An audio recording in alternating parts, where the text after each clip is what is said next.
My name is Carne Ross. I'm a former British diplomat. I resigned from the Foreign Office over the Iraq War, and since then I set up an NGO dealing with political causes for democratic countries and movements around the world. But since then I've also had a journey where I've ended up as a believer in anarchism, which is a rather strange thing for somebody who comes from my background, which is very much government, top-down authority, neoliberalism, to believe basically the opposite of that. The trigger was my resignation from the Foreign Office, or rather the Iraq War itself, because I worked on Iraq and WMD and weapons inspections, and to see my own colleagues, a government that I thought was basically good, naive as that may sound, lie about a war and ignore alternatives to war on something I really knew about, and so I knew exactly how it was lying. That was a real breach that opened the door to the journey that followed. Had that not happened, I don't think what subsequently took place in terms of my own personal transformation would have happened. It might have happened in other ways, I don't know, but that certainly was the case here. In the British system, there's no question that the Prime Minister is by far the most important actor in British government and therefore in British politics. To a remarkable degree, British government is centralised. I worked in the Foreign Office, theoretically responsible for British foreign policy. The Foreign Secretary, in almost all cases, in almost all important areas of policy, deferred to Number 10 and was told very explicitly on decision after decision what to do by Number 10, and was basically presenting Number 10's policy. In those days, it was Tony Blair. I was also around when John Major was Prime Minister, so I saw both. And in Blair, it was actually worse. I mean, people in the Foreign Office said that Blair centralised government more than any predecessor.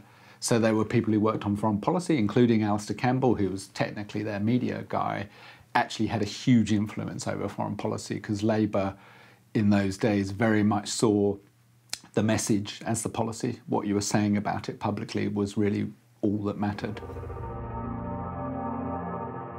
The idea that a small group of people can know the reality of millions or billions is absurd, and that therefore they can make the right decisions about those millions and billions is equally absurd.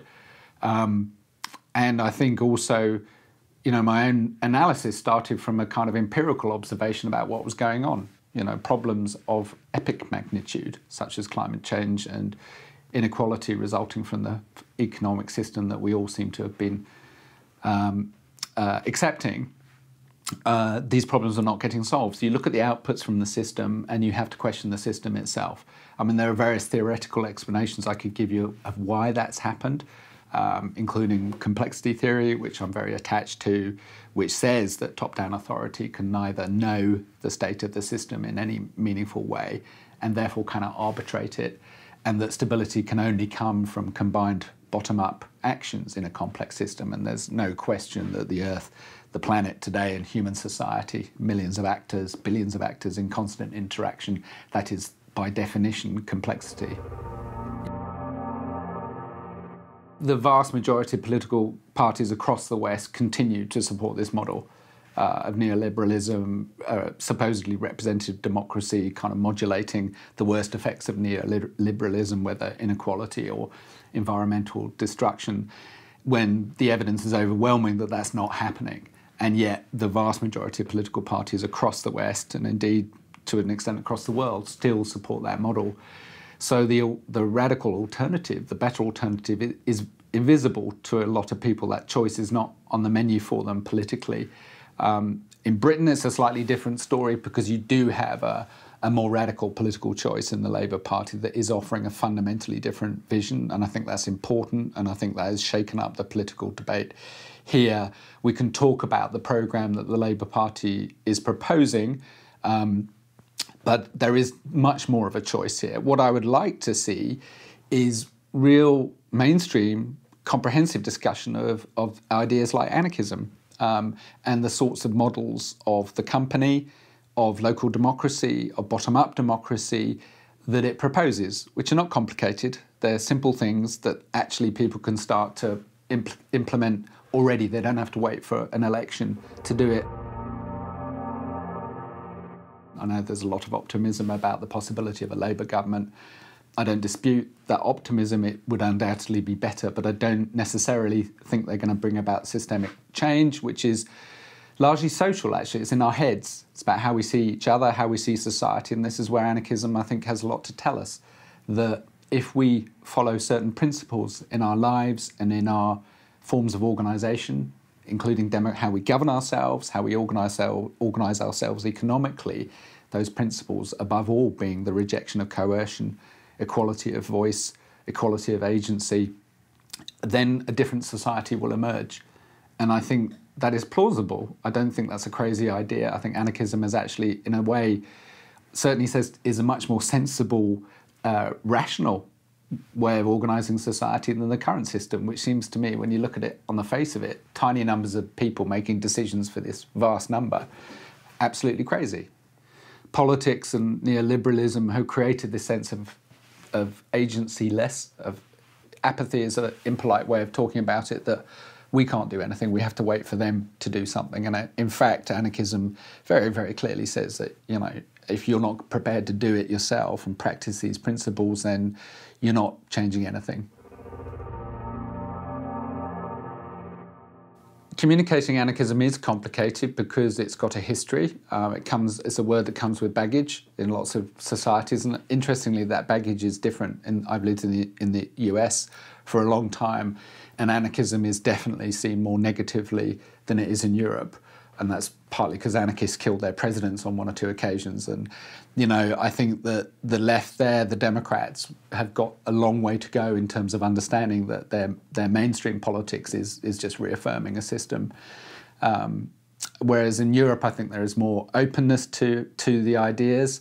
I think that the way to explain it is just talk about the practicalities of it and forget the labels. I mean, I would call it anarchist, but other people can call it communalism, they can call it self-organisation, they can call it bottom-up democracy. I'm not at all attached to what people talk about. And when you talk about the practical stuff, get away from the theology and the philosophy and the history, you talk about practical things like people sharing the enterprises that they work in, people governing themselves, taking decisions about the things that matter for them, whether the future of their local hospital or their local school. Everybody gets that.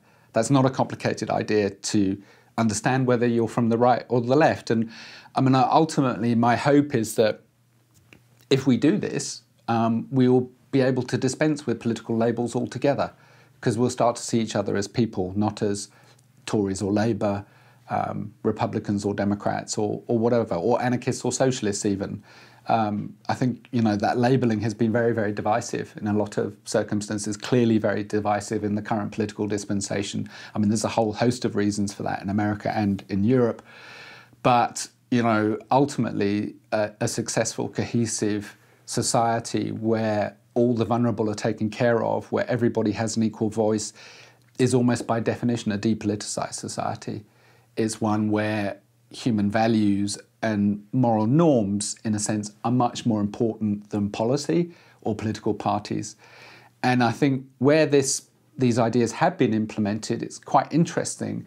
For instance, in Brazil, there was a big experiment, not really an experiment, practice of participatory democracy in a city called Porto Alegre, where millions of people took part in the decisions of how to spend the city budget, which was intrinsically better, led to much more equitable outcomes, but also, very interestingly, led to a decline of party politics, because people began to see each other as just people, you know, with needs. How do we educate our kids? How do we get treated when we're sick? Rather than as political enemies.